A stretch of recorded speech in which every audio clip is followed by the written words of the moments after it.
क्या नहीं करना? डिब्बा नहीं खोलना। उसके लिए किसी चीज के लिए इसी प्रकार से कोई पैक सामग्री नहीं। महाराज जी बिल्कुल फ्रेश माल लाए, काजू आपके सामने पैकेट खोल रहा हूं, लाओ भैया कैची, है ना, आपके सामने विमोचन समारोह, उद्घाटन सत्र, अरे भैया मत कर उद्घाटन मेरे सामने, सब शुद्ध करके लाना, पहले ही से खोल करके लाना, इतना पैक नहीं करना, इतना पैक नहीं करना। तो ऐसा अगर खोल के देते तो भाई भी क्या है ना, उद्भिन्न नाम का दोष, माला रोहण नाम का दोष, नसेनी काट आदि द्वारा चढ़कर रखे हुए पुआ आदि ला करके देना, माला रोहण नाम का क्या है। जैसे कोई नीचे आहार हो रहा था और सामान कहाँ रखा, ऊपर रखा, तो नसेनी से चढ़ के जाना और ऊपर से वस्तु ला करके देना। आपको मालूम था कि चौका है तो ये सामग्री लगेगी, रुको ना अभी ऊपर से लाते, रुको ना अभी ऊपर से लाते, रुको ना अभी ऊपर से लाते, बार बार ऊपर, बार बार नीचे, बार बार ऊपर, बार बार नीचे। ये माला रोहण नाम का क्या है, कौन सा दोष है?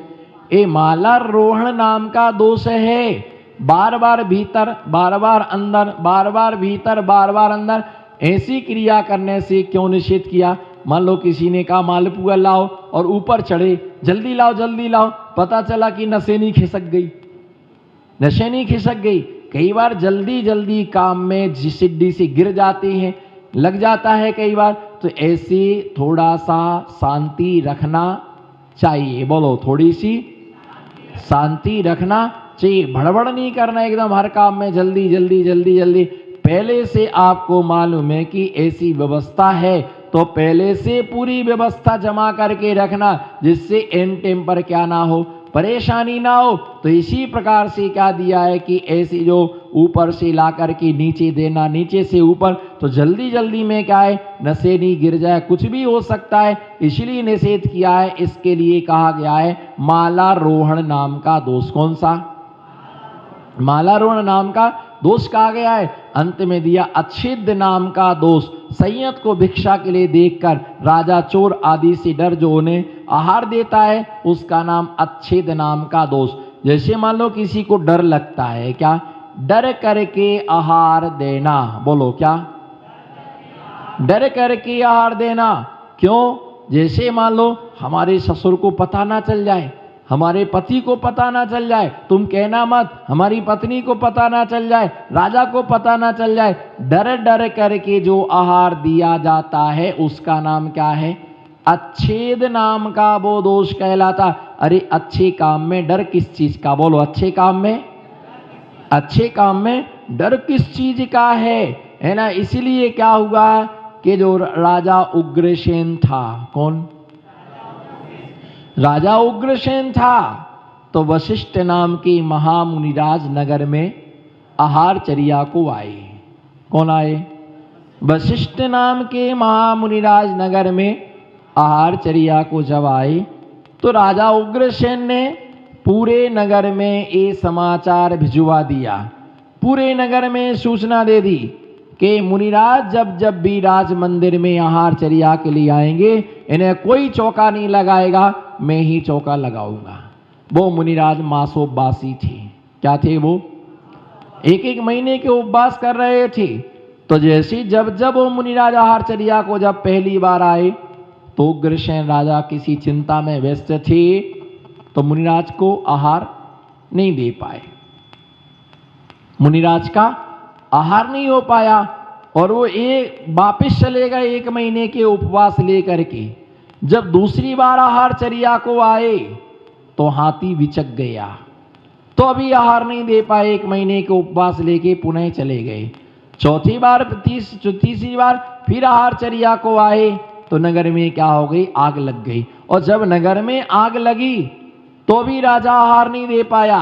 वे वशिष्ठ नाम के महामुनिराज वापिस जा रहे थे 3 महीने के उपवासी, तब मालूम किसी राजा ने, किसी व्यक्ति ने, गांव के किसी आदमी ने रहस्य की बात बतलाई, गूढ़ बात बतलाई, यहाँ का राजा कितना दुष्ट है। बोलो, यहाँ का राजा, बोलो यहाँ का राजा कितना दुष्ट है, यहाँ का राजा कितना दुष्ट है। बोलो, यहाँ का राजा, हाथ उठाओ ना, यहाँ का राजा कितना दुष्ट है, खुद भी आहार नहीं देता है। बोलो, खुद भी खुद भी आहार नहीं देता है और दूसरों को भी आहार नहीं देने देता है। पूरे नगर में मना करके रखा कि तुम इनको आहार मत देना। उन मुनिराज को ऐसा सुनते ही चक्कर आ गया और उन्होंने ये निदान बंद कर लिया, मेरा अगला जन्म इनके विनाश के लिए हो, मेरा अगला जन्म इनके विनाश के लिए हो। और मर करके वो मुनिराज अकाम निर्जरा से मर करके राजा उग्रसेन की पद्मावती नाम की रानी थी, उनके गर्भ में वो जीव आया। और जैसे ही गर्भ में आया तब मालूम महिलाओं को जब गर्भ ठहरता है तो उनको एक समय के बाद एक नई नई इच्छाएं होती हैं। उसको इच्छा हुई कि मैं तुम्हारे हृदय का मांस पीऊं, है ना, तुम्हारे मैं हृदय का मैं खून लथपथ देखूं, तुम्हें खून से लथपथ देखूं। अहो ऐसा दुस्वप्न आया, दुष्ट संतान आई और वह आगे जाकर के कंस बना और उसने अपने उग्रसेन पिता को अनेक प्रकार से कष्ट दिए, कारागृह में डाला, रूखी रोटियां दी, मच्छरों के स्थान पर ठहरा। जितने जितने प्रकार के कष्ट देता था उतने उतने प्रकार के कष्ट उन्होंने दिए, क्योंकि मुनिराज को या तो क्रोध आता नहीं है, बोलो जी, मुनिराज को क्रोध या तो आता नहीं है और आ जाए तो फिर वो संभलता नहीं है। इस सर्व कर्मों को नाश करने की भी सामर्थ्य रखते हैं, उस है ना, सर्व कर्मों का विनाश करने की सामर्थ्य रखते हैं, उस सबका भी विनाश करने की भी सामर्थ्य रखते।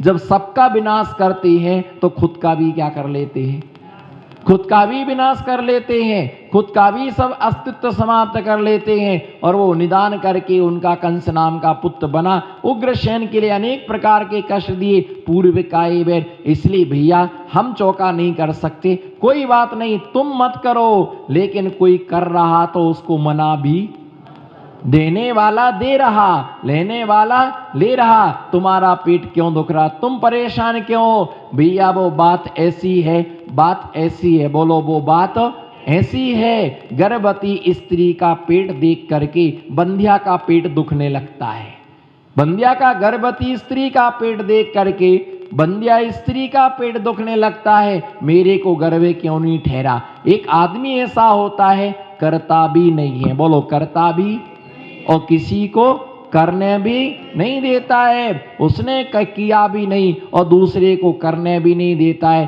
तो इसलिए ऐसे कई बार बैर बंध जाते हैं और यदि कोई मुनिराज नहीं संभल पाते हैं तो भी अशुभ भाव बना करके उसका सर्वविनाश कर देते हैं। तो इसलिए ध्यान रख करके चलना, ये ध्यान रख करके चलना कि मुनियों का जीवन जैसे पानी होता है तो पानी सिर्फ नाश करता है, जब पानी मर्यादा तोड़ता है, बोलो जब पानी मर्यादा तोड़ता है तो सिर्फ नाश होता है, बोलो जब पानी मर्यादा तोड़ता है तो सिर्फ नाश होता है, और जब वाणी मर्यादा तोड़ती है तो सर्वनाश होता है। क्या होता है ना, सर्वनाश होता है। तो इस प्रकार से क्या है कि सर्वनाश होता है और पानी से सर्वनाश होता है और वाणी से क्या होता है। इसलिए कभी भी ऐसा भैया हम सेवा नहीं कर सकते आप करो, क्या हम सेवा नहीं कर सकते आप करो, हम भैया वृत्ति में नहीं जा सकते, आप जाना चाहो आप जाओ, आप प्रवचन में आप जाओ, हम नहीं आते, आपको नहीं आना आप मत आओ, लेकिन किसी को रोको मत, किसी को बंदेज मत लगाओ। कारण क्या है कि तुमने अपने धर्म ध्यान का नाश किया, तुम दूसरे के धर्म ध्यान का नाश क्यों कर। दूसरी बात, किराए की बुद्धि से काम क्यों किया, बोलो चंदनमल जी, किराए की बुद्धि से काम क्यों किया, है ना। उसने कहा और तुमने मान लिया, उसका दोष कम तुम्हारा दोष। हमें अपनी बुद्धि का भी उपयोग करना चाहिए था कि भैया इसका परिणाम क्या होगा। ये ध्यान रख करके चलना कि जब कोई विषमता आ जाएगी तो कोई भी साथ नहीं देगा, कोई भी साथ नहीं देगा, है ना। सिर्फ मुनियों का आशीर्वाद ही क्या होता है, काम आता है, गुरुओं का आशीर्वाद काम आता है। हमारे द्वारा अर्जित किया गया पुण्य क्या होता है, हमारे द्वारा अर्जित किया गया पुण्य ही हमारे, बोलो हमारा पुण्य ही हमारा काम आता है। कोई काम नहीं आते, न नानी काम आती है, ना नाना काम आते, न दादा काम आते, ना दादी काम आती, ना चाचा काम आते, ना चाची काम आती, ना बुआ काम में आती है।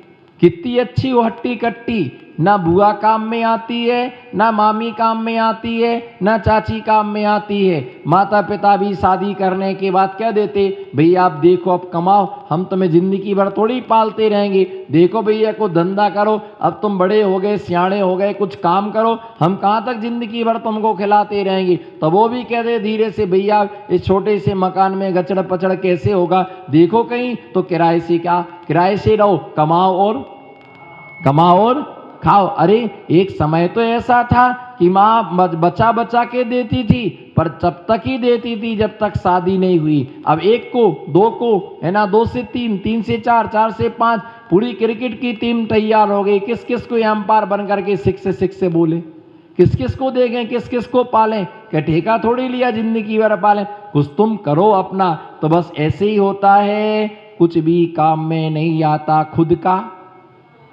बोलो खुद का पुण्य ही, खुद का ही पुण्य काम में आता है। पुण्य के लिए कभी किसी को दिया नहीं जाता और पुण्य कभी किसी से, है ना, एक किताब कॉपी नहीं है, एक कपड़ा नहीं है ना, एक माला नहीं है, एक गाड़ी नहीं है, ले लो और दे दो, ये पुण्य है। पुण्य में इस प्रकार का समझौता नहीं चलता है। तो ऐसे इस प्रकार से कभी भी किसी को धार्मिक अनुष्ठान में रोकना नहीं चाहिए, है ना। अपन भी चले और दूसरे को, और नहीं भी जाना तो क्यों किसी को रोकना। ऐसे लोग बिना प्रयोजन के कर्म को बांधते रहते, कर्म का बंध करते रहते, कर्म का बंद करते रहते, कर्म का फल भोगते रहते हैं, और ऐसे ही कर्मों को क्या करते, बांधते रहते। ऐसे 16 प्रकार के उद्गम दोष। अब आगे यहाँ पर 16 प्रकार के उत्पादन जो दोष हैं, 40 दोषों में जो साधु के निमित्त से होते। अभी पहले किसके निमित्त से हुए,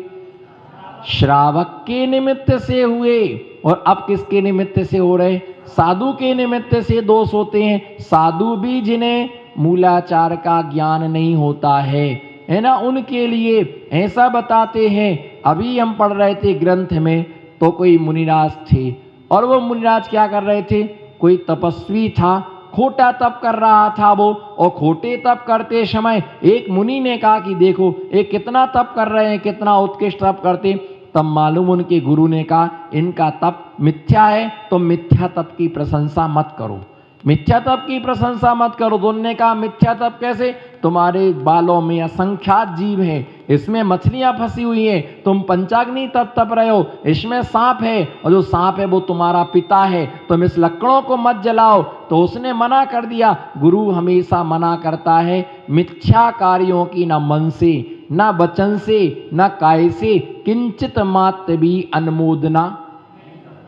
बोलो किसी के गलत काम की, बोलो किसी के, ना मन से, न वचन से, न काय से, न कृत कार्य अनुमोदना से हमें कभी उसकी प्रशंसा नहीं। जो गलत है वो, बोलो ना, पर जो गलत है वो गलत, जो आज गलत है वो कल भी गलत ही है। बोलो जो, हाँ अच्छे से बोलो, जो आज गलत है वो कल भी गलत ही है, और परसों भी वो गलत ही रहेगा। गलत कभी सही, पुण्य कभी पाप नहीं हो सकता। बोलो पुण्य कभी, और पाप कभी पुण्य नहीं हो सकता। चतुर्थ काल में भी कड़वी थी, पास्ट टेंस, क्या चतुर्थ काल में भी नीम, पंचम काल में भी नीम, और छठे काल में भी नीम कड़वी। तो फिर बोलो ना, करेला कौन सा मीठा है, करेला कौन सा मीठा, करेला कल भी कड़वा था। बोलो करेला कल भी कड़वा था, आज भी कड़वा है, और कल भी कड़वा रहेगा। तुम लाख शक्कर डाल देना, तुम लाख किशमिश डाल देना, लाख तुम मुनक्का डाल देना, फिर वो यही कहेगा मेरा तो, हाँ बोलो मेरा तो स्वभाव है, मैं तो कड़वा हूं, तो मैं, वो कभी भी मीठा हो ही नहीं सकता है। नीम कभी मीठी नहीं हो सकती, करेला कभी मीठा नहीं हो सकता है, और तुमड़ी कभी मीठी नहीं हो सकती है, मेथी दाना कभी मीठा। ये महिलाएं छुप छुप के किशमिश डालती हैं, ये महिला छुप छुप करके छुआरा डालती हैं। अरे थोड़ा सा स्वाद टेस्ट तो चेंज हो जाए, लाख डालो फिर भी वो क्या लगेगी। बोलो चिरायता कभी, मीठा नहीं हो सकता, चिरायता क्या होता है? हमेशा कड़वा। उनका जिसका जो स्वभाव है वो कभी बदलता बता जी को जोन स्वभाव ना जाबे जी से, नीम ना मीठी होए खाओ चाहे गुड़ घी से। 16 मुनिराज के और श्रावक के द्वारा और 16 दोष मुनियों के द्वारा होते। मुनि भी कहीं कहीं चूक कर जाते।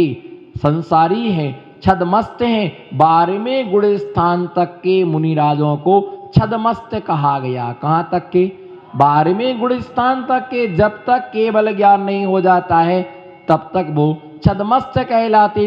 कई कई मुनिराज भी चूक कर जाते हैं, दोष हो जाता है। किसके कारण? प्रमाद के कारण, कषाय के कारण, अज्ञानता के कारण से, कर्मोदय के कारण से कभी कभी ऐसी विषमता दोष हो जाता। तो सबसे पहला दोष क्या है? धात्री नाम का दोष।